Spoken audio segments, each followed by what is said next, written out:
Hello, this is part 25 of our comparative Bible study on the beginning of Jesus Galilean Ministry. During this part, I'd like to continue our discussion from the last Bible study. In particular, I'd like to explore whether or not we could be at the 1 year mark for Jesus Galilean Ministry. Overall, this is our 65th New Testament Bible study. Here recently, we've been comparing verses from the Gospels of Matthew, Mark, and Luke, which appear to be three different accounts covering the same event. During the last Bible study, we discussed issues associated with the phrase translated by the King James Bible as the second Sabbath after the first, located in Luke chapter 6, verse 1. As discussed, this was translated from a Greek text referred to as textus receptus. One of the words used in this underlying Greek text is deutero, meaning second, protos, first. Some believe that this phrase could have been better translated as the second first Sabbath. Some commentary indicated that this is a very difficult phrase, subject to conjecture, because it is only found here. To see some theories on what this phrase could mean, you can do an internet search for Luke chapter 6, verse 1, second Sabbath after the first. It appears popular theories associate this Sabbath with the Passover, Feast of Unleavened Bread, or the Feast of Weeks, also known as the Feast of First Fruits of Wheat Harvest or Pentecost. Something intriguing to me about this is that if this Sabbath happened during a Passover or close to a Passover, it seems to me that this would indicate that we are at least a year into Jesus Galilean ministry.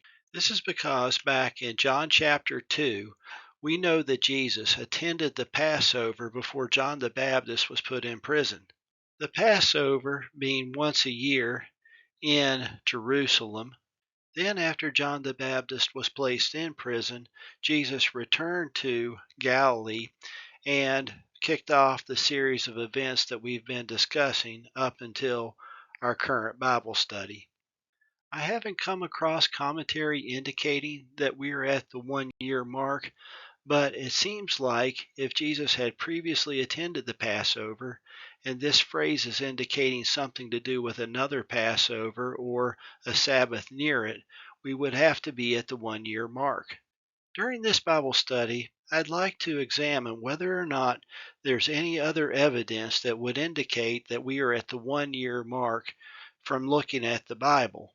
One clue may have to do with the fact that the disciples were plucking corn.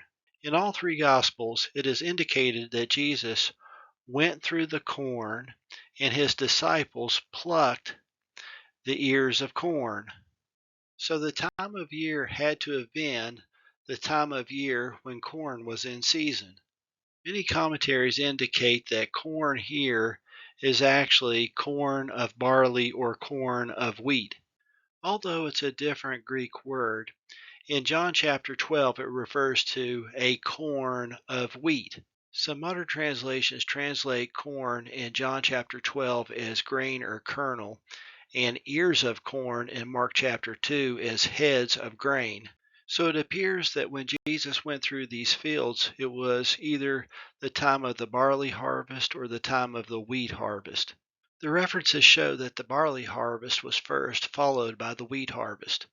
I am not a farmer or an expert on this, but just from looking around on the internet, it appears the beginning of the barley harvest to the end of the wheat harvest in Israel was about 3 months, sometime in March to sometime in June, roughly. As another point of reference, from looking at many commentaries and posts on the internet, it appears that the barley harvest began around the time of the Passover. Then they waved the sheath of the first fruits, and then 7 weeks later, at the feast of first fruits of wheat harvest, that's when the wheat harvest began.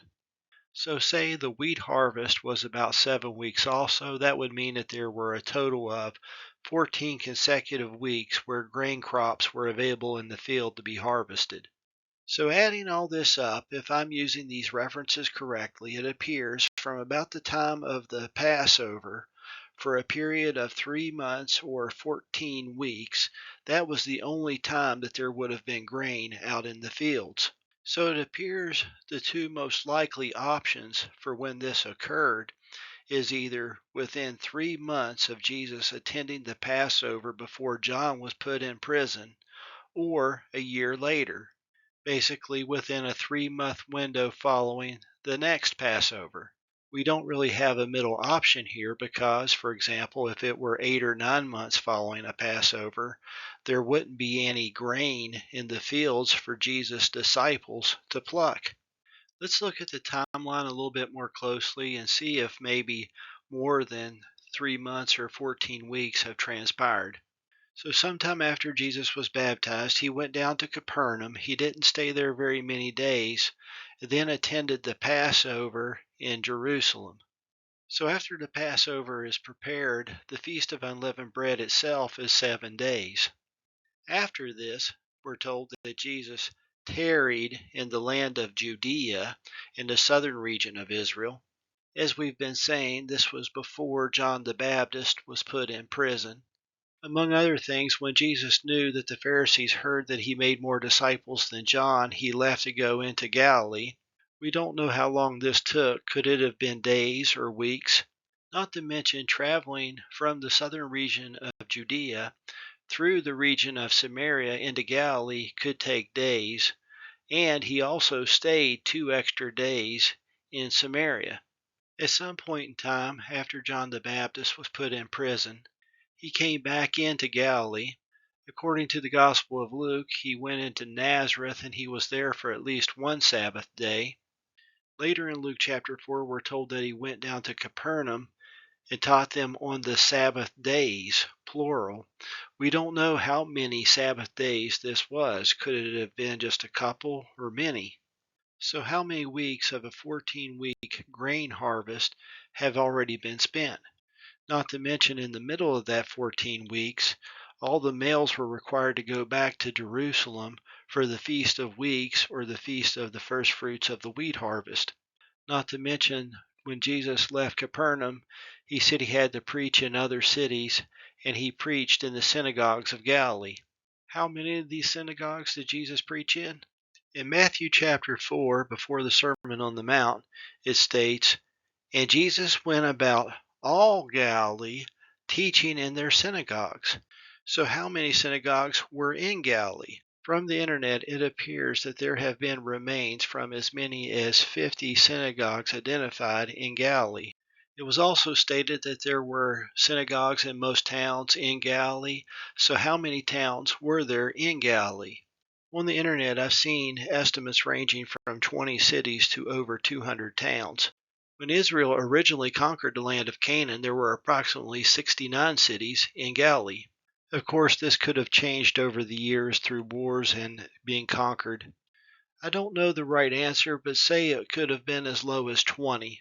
If Jesus were to go about all Galilee preaching in the synagogues before returning to Capernaum to be accused by the Pharisees, how many weeks would that take? Furthermore, when would the people have been in the synagogues to be available to be taught? Especially if people were busy working 6 days a week, in particular during the grain harvest season.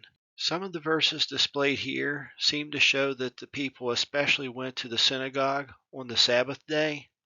For example, concerning Jesus, we're told in Luke chapter 4 that as his custom was, he went into the synagogue on the Sabbath day, and Jesus taught in Capernaum on the Sabbath days. And also in Acts chapter 13, we're told that the Apostle Paul was preaching in a place on the Sabbath day, and they asked him to come back the next Sabbath day. So if Jesus primarily taught in the synagogues on the Sabbath days, how many weeks would it have taken him to cover all of Galilee? It seems pretty easy for a year to pass by preaching on the Sabbath days like that. Plus there were feasts in Jerusalem. Therefore, it seems possible to me that a year could have gone by when Jesus' disciples were confronted by the Pharisees for plucking ears of corn. Let's stop here for now. Lord willing, maybe we'll have another Bible study in the future. If I got to share anything good, it's a blessing from God. Thank you. Goodbye.